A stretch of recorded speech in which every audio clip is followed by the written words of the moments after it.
Hey guys, Sneaky Snake here, Brothers in Arms, World of Warships, and today's video we're going to take a look at a game that I had in the Friedrich the Größe, the Tier 9 German battleship. I'm divisioned up with my friend Rogue Ice Dragon and one of my friends from APOC, Karamor. They're playing in the Lion and the Tashkent, the Tier 9 British battleship and Soviet destroyer respectively, and we're playing some domination once again here on Warrior's Path. So, for my captain skills, I have Preventative Maintenance, Expert Marksman, Adrenaline Rush, Basics of Survivability, Superintendent, Advanced Firing Training, and Concealment Expert. And for my equipment, I have Main Armaments Modification 1, Main Battery Mod 2, Main Battery Mod 3, Damage Control Mods 1 and 2, and Concealment Systems Modification 1. So the Freddy here in World of Warships, at least what it's known by its nickname. Huh. You know, I've played a few games in this ship, and by a few I should say probably like 25, I think, at this point. And, you know, I just don't particularly care for this boat. It's not a bad battleship, let me put it that way. There's no Tier 9 battleship that is straight up bad. You know, the Lion is the very sneaky HE spammer. The Izumo has very good gun performance, I should say, at least in terms of accuracy and shell velocity. Of course, the Iowa and the Missouri, the non-premium and premium American battleships are very good all-around boats that are very fast. But with the Friedrich the Grosse, it's kind of hard to unlock the potential of this ship. And the reason why is because its one really big weakness is that this thing just eats damage. You have the most amount of hit points for your tier at 84,300 when fully upgraded, but you know, this thing just doesn't take hits very well. The superstructure is massive. You can see how large the conning tower and the two smokestacks are, and then that raised portion just behind the second one. And in all honesty, when HE spam comes in there from destroyers, from cruisers, and then when Battleship AP hits that area, it just does a lot of damage. And when I first started playing this ship, I had on a normal German battleship build, which consisted of secondaries, getting that range out to, I think, 11.7 kilometers, which is the furthest that you're able to get that. And just getting in close and letting your secondaries do a lot of damage while you go in there with the 16-inch guns, the 406s for that matter, and just try to deal damage as, you know, I'd say 10 kilometers and under. That'd probably be the best way to do it. However, I found that build was quite a bit outdated. Now, I had a whole lot of success playing the Bismarck when I was grinding through it. That was some time ago, long enough ago, where it was before the British battleships were released. So this build is kind of outdated when the British battleships were, because their high explosive spam just absolutely obliterates your secondaries. So your main advantage of being able to deal damage and start fires with them is kind of moot, as I land a Citadel there on the Miyoko. So what I decided to do was go for a full main battery build. You got the main battery accuracy, you have the main battery reload that gets the reload at least here on the 420 millimeter guns, which I'm deciding to use as well, and I'll explain to that in a minute. But the reload on these guns is about 28 seconds before you factor in adrenaline rush. So you do lose a few seconds of reload compared to the 406s, but the main thing with these guns is that they have better penetration at range. iChase a long time ago made a video about whether you should run the 406s or the 420s, and I find that the 420s fit my playstyle better, which now for this thing is staying anywhere from 12 to 15 kilometers, which is pretty much medium range for the high tiers, and using your guns to do pretty much all of the damage. Now, there is going to be a section later in the game where I do deal some damage at close range with the secondaries, but it's not my priority. And again, it's just because this thing takes so much damage and there's just so much HE flying around that you really need to be careful when you're trying to push with this ship. And German battleships, generally speaking, are very good at pushing objectives. They're very good at attacking ships, but this thing, the big downside, of course, to the guns, and I'm sure most of you guys watching this know this, is that the accuracy is very poor. Even with the accuracy module, it's German. And when you only have 8 guns here at Tier 9, you know, the Iowa has 9, the Missouri has 9, the Izumo has 9, the Lion has 9, this thing has 8. And why it can be problematic is when RNG says no, well, you're just not going to be dealing a whole lot of damage. I vividly remember a game a couple weeks ago that I had on Okinawa where I had over 200 shells fired in this ship, and I had 53 hits. The hit ratio, of course, from a historical perspective, is fantastic, but from an in-game perspective, where my main battery hit ratio is currently I think it's 42%, and then for my battleships, it's in the high 30s. To have a game with only 25 or less percent of your shells hitting is very frustrating. So that's why I think a lot of people don't like this ship, simply because the gun performance is extremely RNG dependent. And, well, you might be sitting there thinking, well, Sneaky, that's kind of how it is for all battleships. Not necessarily. When you get in close enough with an Iowa or an Izumo, honestly, for that matter, those guns are just so much more accurate that you're able to deal much, much more consistent damage at the medium ranges. But not all is bad about the Freddy. You have a pretty awesome AA suite, and I'll be honest with you, I'm not sure why I don't have the manual fire control for the secondaries, because German AA with the long-range AA is very brutal, so I'm thinking about changing the AFT over to manual control for the secondary armament. The ship is also reasonably fast, too. It can keep up with the cruisers, and with a full concealment build, 13 kilometers worth of stealth is okay. You're going to get outspotted by American designs for sure, and by British, without question. But going with 13 kilometers at least allows you to get under the concealment of an Izumo and a Yamato, so it makes dealing with the Japanese ships a bit easier in that respect. So enough about the ship. Let's get into the game here. It's 341 to 470. Both sides have lost one ship, us a battleship, and the enemy team a cruiser. It was that Miyoko that came forward. I'm sitting at an okay amount of damage so far with 40,700, but you can see here the enemy team has made a decent push over here to the western side of the map here at the A cap as the Tirpitz manages to torpedo an Akazuki. You don't see that very often. And then unfortunately the Kid also takes out our Algerie. So now at this moment we are already down by over 300 points. The enemy team has 2 of the caps and they are contesting the middle one at B. So we are not gaining any points whatsoever. So things are looking very dire. Around this time I did tell Kara, who's in her Tashkent of course, to go over to B and just try to hold it down, because you can see here that it's going to be very tough to push into the Alpha objective. And I'm not really, in all honesty, I'm not really being too passive and not wanting to push in there. It's just there's 3 enemy battleships out in front of me, and I just didn't feel at the time that it would be a very good idea to try to push into the A objective. Another salvo goes downrange at the Missouri. Once again, you can see the very, very RNG-dependent salvo right there. 2 ricochets that hit the deck, 1 penetration that was in actuality an over-penetration, and then 1 Citadel. But at least with this ship, the Citadel damage is very, very nice. So, again, if you do manage to get them, you're still going to be dealing a very hefty amount of damage tier for tier. At this point, I take a parting shot at the Kid, and I hope you saw that accuracy right there. That was like a blanket that someone just smeared all across the windshield with some mud. That was horrible. There was absolutely no chance that I was hitting that Kid with that kind of accuracy. So at this point, yeah, it's really not looking good. It's actually been, it's actually getting worse, I should say. It's almost 400 points here, so we got to do some work really, really quickly. So I also told my buddy Ice Dragon, hey man, we need to get over to B, because the enemy ships that are over there are going to be much easier to deal with in this stage of the game, at least in my opinion. And yeah, we'll see what we can do here. There's a Charles Martel that's on about half health. There's a Tirpitz that's less than half health in the B cap, and there's an enemy Gneisenau as well pushing our position. So what I'm going to start doing here is taking some shots here at the Charles Martel.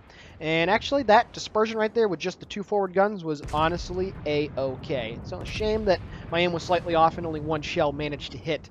But yeah, and you can see there, look at how far the shells are away from each other. I mean, just landing one of those shells, even if it's an overpen, is honestly, like, it's a victory, a small victory in and of itself. But, yeah, I've just not really been a fan of this ship overall. I just really have not. As you can see by the score, things are deteriorating extremely quickly. We're down by over 500 points. However, the Benson does manage to bring the score back just a little bit. It's still 254 to 717, make that 723, 726. The enemy team has control of all 3 of the capture points. So this is why at this point I realize, okay, I can't stay here, you know, relatively close to A anymore. We still got to get over to B. And unfortunately, our team is actually kind of congregating back with me here. I don't remember why Kara came back.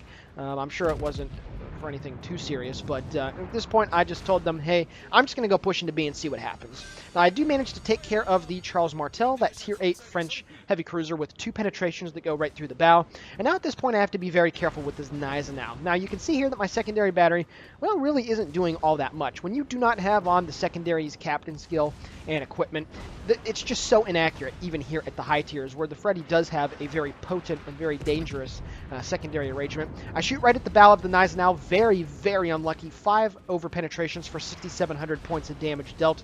A quick little Super Unicum tip here. If you guys didn't know, German battleships actually take very copious amounts of damage at close range if you aim just in front of the Anton turret, or the A turret for that matter. So you're going to see here when I zoom in, you can see how far forward I am aiming, and when I do decide to pull the trigger here, there we go. I deal 8,900 damage with just the first 2 shells that hit right in that area before Ice Dragon was able to come in and finish him off with the high explosives. So when you're at point blank range, aim just in front. That Citadel athwart ship that is in front of those German turrets is, in all honesty, not the best armored, and you're going to be able to get some pretty serious penetration damage in that regard. Now you can see here there's a Missouri that is just off my port bow, and there's also one that is about 90 degrees off of my port side. So I got to be very careful here. You can see that the Missouri shells coming in have done a pretty decent amount of damage to me.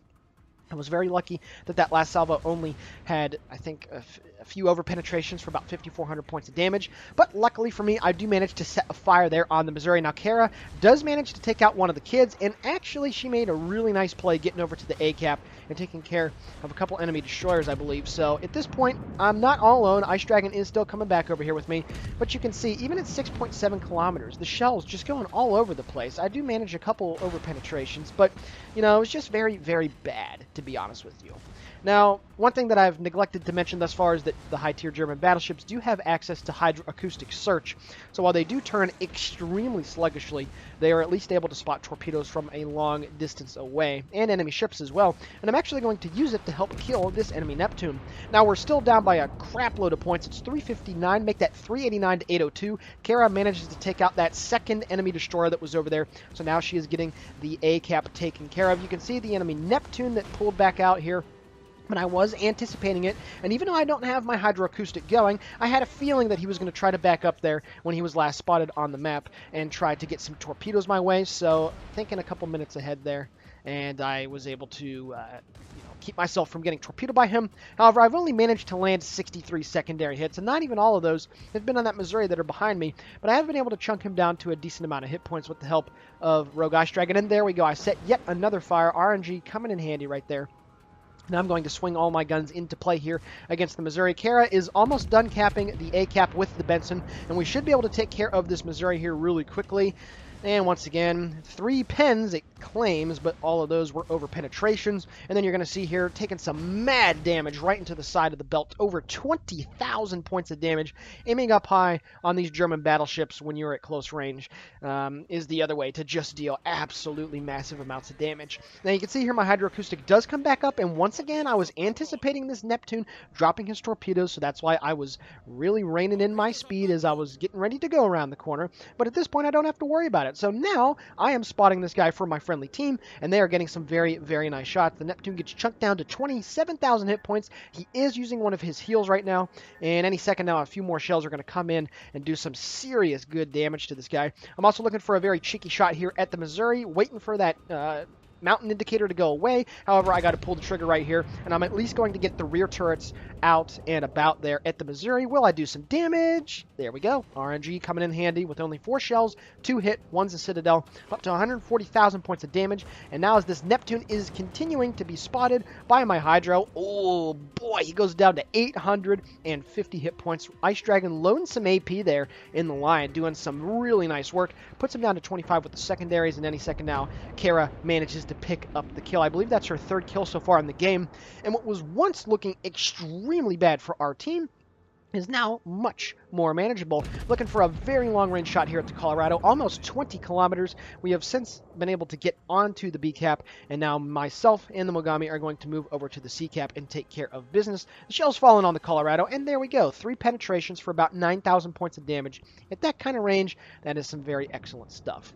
So what have you seen throughout this replay? Well, even with the gun build, it's still very questionable gun performance, but I'll be honest with you, I could get away with it on the Bismarck because at that time, the meta was German battleship heavy, and you could get away with, with no accuracy module equipped because your secondaries were just doing so much good damage and whatnot. But in this day and age, I highly recommend going with the main battery gun build on this ship. Now, is it going to change with the Größe first whenever I get it? I'm about 100,000 XP away.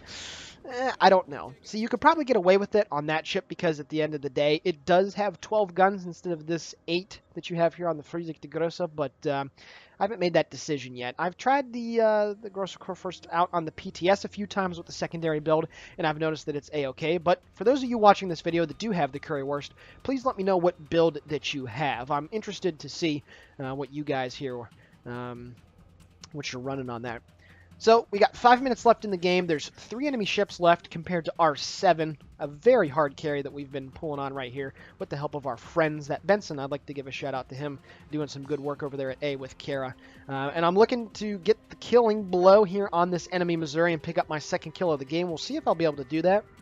I am on the C-cap, so now the enemy team is not getting any points as they stopped at 902. So basically, barring a complete catastrophe where everybody starts dying, this game is in the bag. And I got to tell you, this is one of the biggest deficits that I've ever had in World of Warships, with all 3 caps for the enemy team and almost down by 600 points, and we're going to manage to come back and take care of business. Get the full broadside out here on the Missouri. Hopefully his secondaries don't hit me and reset the cap. There we go. I pick up the high caliber, taking care of that premium Tier 9 American battleship, and I don't take any secondary hits to boot, so all's well that ends well. All's well that ends well, I should say. And there we go. I managed to pick up my first assisted base capture of the game. It's 7:05 to 8:42, and we are going to be able to close the distance here on the points in rather short order. So, with that being said, the rest of the game is just going to be me sailing around, and you can see the Colorado is very far away. So with that being said, we're now going to take a look at the post-battle results. Alrighty guys, taking a look now at the post-battle results. 155,000 damage dealt, 1 plane shot down, 2 ships destroyed. I managed 3 citadels, 1 assisted base capture, and 67 hits with the secondaries. I also picked up Confederate and high caliber. You can see the very interesting performance by the guns. 23 claimed penetrations, 26 overpens, and 10 ricochets. Taking a look now at the team score, Kara actually finished in first place with 4 kills. She ended up snagging that Yagumo after I already cut from the battle. 2,606 base EXP, a fantastic game by her. And then in second place, my buddy Rogue Ice Dragon in the Lion, getting 2 kills himself. He picked up Confederate and high caliber, I believe, as well, and did 2,256 base EXP. And then the Scrub Sneaky Snake here, finishing in a solid third place with 2 more kills, 1 plane shot down, of course, and 1,982 base EXP. And then, like I said, Big Beef, and that's a great name, in the Benson. Very nice job working with Kara over there. So definitely was an APOC and Rogue carry right there, if I do say so myself. So, yeah, at the end of the day, I'm just not a fan of the ship. I might get another replay of it up before I manage to get to the Größe first, because I still do have a little bit more ways to go. So we'll see. If I have a really nice game, I will definitely feature another one. And also in the comments below, if you guys would like to see more Friedrich the Größe gameplay, please let me know. I know that we've been running a lot of Montana on our Battleship Wednesdays for the last month and a half, but man, it's just such a fun ship to play. We promise we're going to take a little break with that ship for the time being, but yeah, it's just so damn fun. So with that being said, the Sneaky Snake here for Brothers in Arms World of Warships signing off. Please consider giving the video a like, commenting on it, or possibly subscribing to the channel. All of it is very much appreciated, and have a great day.